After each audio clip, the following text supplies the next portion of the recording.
You are looking at a $532 payout that I gave myself 6 days ago. I then used that capital to get four more funded accounts, and I was able to pass those in 2 days, right? So I was able, not 4 weeks, literally 2 days, using the same strategy, the same candle, 2 days in a row, $1,500 each, and then I was done, right?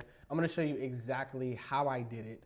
And basically reveal to you what that actually looks like, right? This isn't a complicated strategy. It's not a 20 indicator system. It's not some secret thing that only professional traders know, right? It's one candle. And once you understand what that setup looks like, right? And who's in control in the market, buyers and sellers, you'll never look at the chart the same way again. I've been trading for 5 years. I started when I was like 17 years old. Like, I've blown accounts, I failed combines, a couple of dozen of them actually. And for years, like, I was doing like the most, right? I was trying everything. I was trying EMA, smart money concepts, support and resistance, opening range breakouts, all of it, right? And nothing, like, kind of allowed me to be consistent, if you will, right? I couldn't figure out why I wasn't consistent. But then I simplified everything and I just focused on a strategy called the strat. And today I'm going to break down the one setup that I use in the strat that allowed me to pass four $50,000 accounts in literally 48 hours and secure me $200,000 in funding, and it lives inside of this framework. So what I'm going to do now is show you this so you can see this on my chart. This is basically what it would look like on a lower time frame. So the trade that I did take was on the 1 minute time frame. This does work on like higher time frames and stuff like that. I was just particularly using the 1 minute time frame because that fits my personality as a trader. I can trade on the 1 minute time frame very well, right? So what I want to show you is that, like, this setup right here, this one candle right here in the middle, this is called an inside bar, right? Or otherwise known as a one, right? A scenario one for the strat. So you might be thinking, well, what the heck is this going to help me do in terms of like helping me like pass accounts and stuff like that? What the heck does that have to do with anything, right? So if you notice right here, we're having an uptrend, price is going to the upside, right? And then price goes up, and then we start to consolidate, right? And we don't take out a previous high and don't take out a previous low. That is the definition of an inside bar. A candle that doesn't take out a previous high and doesn't take out a previous low, and it starts to consolidate. So what does this represent, and what does this mean to you, and how will this help you get payouts, right? So if you see right here, we don't take out a previous high and we don't take out a previous low. This indicates that whatever was previously happening, we're starting to slow down. So buyers are pushing price higher, right? Indicated by price taking out previous highs of the candles before it, right? And then, as you can see, after we do that, this is also, by the way, called for the strat, it's called two ups, right? The reason it's called a directional candle, right? What direction are we going? In this case, we're going to the upside. So in this case, we go up, then we go up, then we go inside, right? We don't take out the previous high and we don't take out the previous low yet. So we're kind of consolidating. Buyers and sellers are right now engaging in a battle and a fight right now to see who is going to be in control, right? So what we're looking for is saying, all right, bet, how can we identify like what is going to happen next? How do we identify who is going to be in control when the next candle is formed? And this is where the inside bar reversal comes in. What I like to do is wait for price to, on a higher time frame. I'm going to show you this real quick. I want price to be a certain direction on a higher time frame. It doesn't necessarily matter which time frame for you. I like to look at the 60-minute time frame. Right? The 60-minute time frame is this time frame that's big enough to show you what is happening right now on a big enough level that's not really like too big, right? And this is just common sense. If the 60-minute is bearish, right, I want to see price going to the downside, right?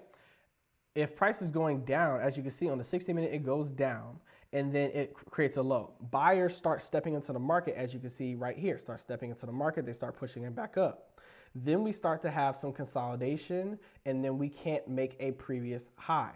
So if the next candle takes out the previous low, what is it doing is it is reversing to the downside. Watch this, back in the direction of the higher time frame. So in this case, it's the 60-minute. So what I want to look for really simply is a higher time frame to be one direction, right? In this case, it's bearish. Then I want to wait for some type of pullback of some kind, right? When I see a pullback, right, that means that buyers are trying to step back in this case.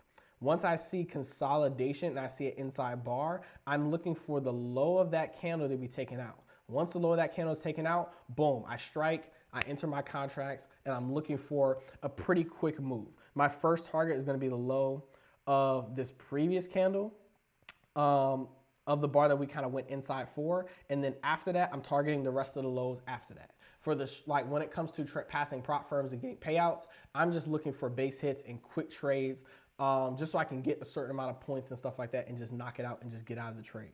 So let me show you the example of the trades that I did take to pass these accounts, right? And before I get into that, I want to show you something real quick and be completely honest with you. When you follow this, this will allow you to be able to pass these accounts, and you will be able to also get payouts as well, right? Shown by what I already have done, right? But when you don't follow this and you start getting emotional, you don't follow a proven system, this will backfire on you, and I will show you how in a second. So if you notice, if we're just looking at this from this bigger picture, right? I don't necessarily need to necessarily go on like the 1 hour time frame, but I can go on that just to show you kind of what it looked like. We're gonna go to the day that I had took this trade, and we're gonna show it right here. We go back to this day. Actually, I'll show you just on the 1 minute just to make it simpler, because it was pretty easy trade. It was pretty quick when I was looking to take the trade. So I'm just gonna show you on this day. So this was today as an example, just to show you what the trade that I took.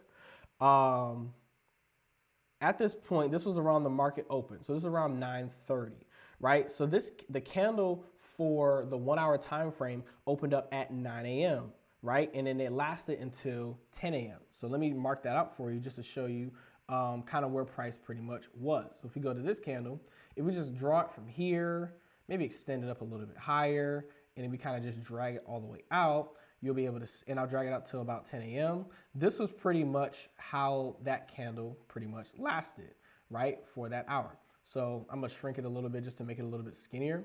So you see, overall, we were bearish. We did rally to the upside, and then we started to sell off and go to the downside. Since we started selling off to the downside, we had a slight pullback, right? We got our, what did I say earlier? We got our correction, right? We got our little pullback after we sold off to the downside, and now I'm looking for an inside bar reversal to the downside. So what is an inside bar reversal?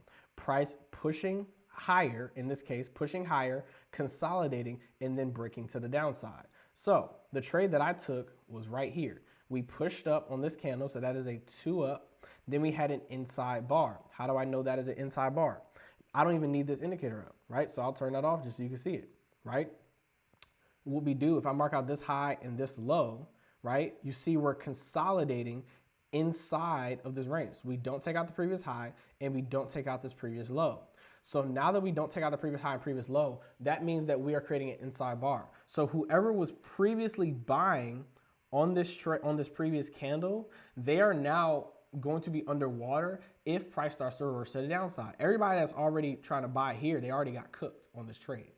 We consolidated. Now what I looked for is price to take out that previous low.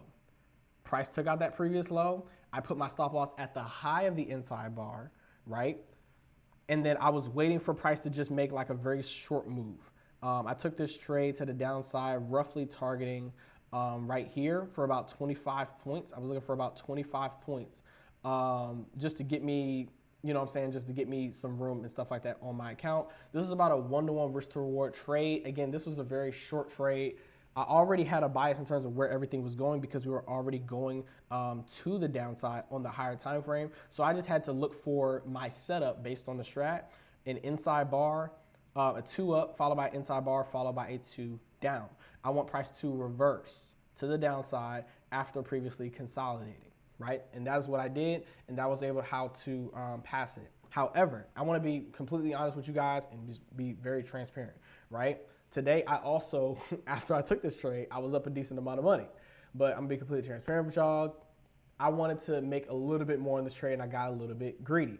So after I had this win, I did get out of this trade a little bit prematurely because I could have kept holding it longer so that I can get a bigger payout on the accounts that I already had, right? So I was trying to go for like the max payout and just get as much as I possibly could. But I cut the trade too early.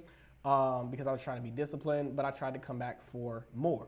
So what I started doing was I just started taking trades that were not aligned with the inside bar, right? So I think I took this reversal right here to the upside, and then I think I tried to catch a quick trade to the downside right here, and then it pulled back against me before it went down there and stuff like that. And I just, to be completely honest with you guys, I had blew those funded accounts, right? Now, granted, I didn't lose any money because, transparently, I mean, I showed you guys already. I already gotten the payout, like, already, and I reinvested that to get the accounts. So I paid like $200 roughly with the discounts and stuff like that. So I still have money left over, but it was just stupid. Like, I was being greedy. I was trying to go for the max payout across all, which was $2,000, so that would have been an $8,000 payout.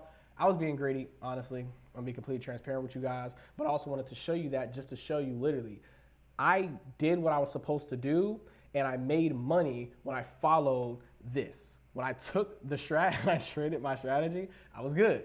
When I stopped trading it, when I started being undisciplined, that is when I ruined everything. So my lesson for you guys, again, practice this for yourself. Don't even take my word for it. Literally look at a chart. Look for the inside bar reversals and see how those play out in your favor, and just look for a higher time frame to be in the same direction as the inside bar is reversing. And then I promise you that will literally allow you to pass accounts with ease, and then just stay disciplined with that long enough to also get the payout. So I hope this video was helpful for you guys. If you guys have any questions or anything like that, obviously just leave that in the comment section below. Let me know what other videos you guys want me to do. And yeah, I'll see you on the next video. Let's get it.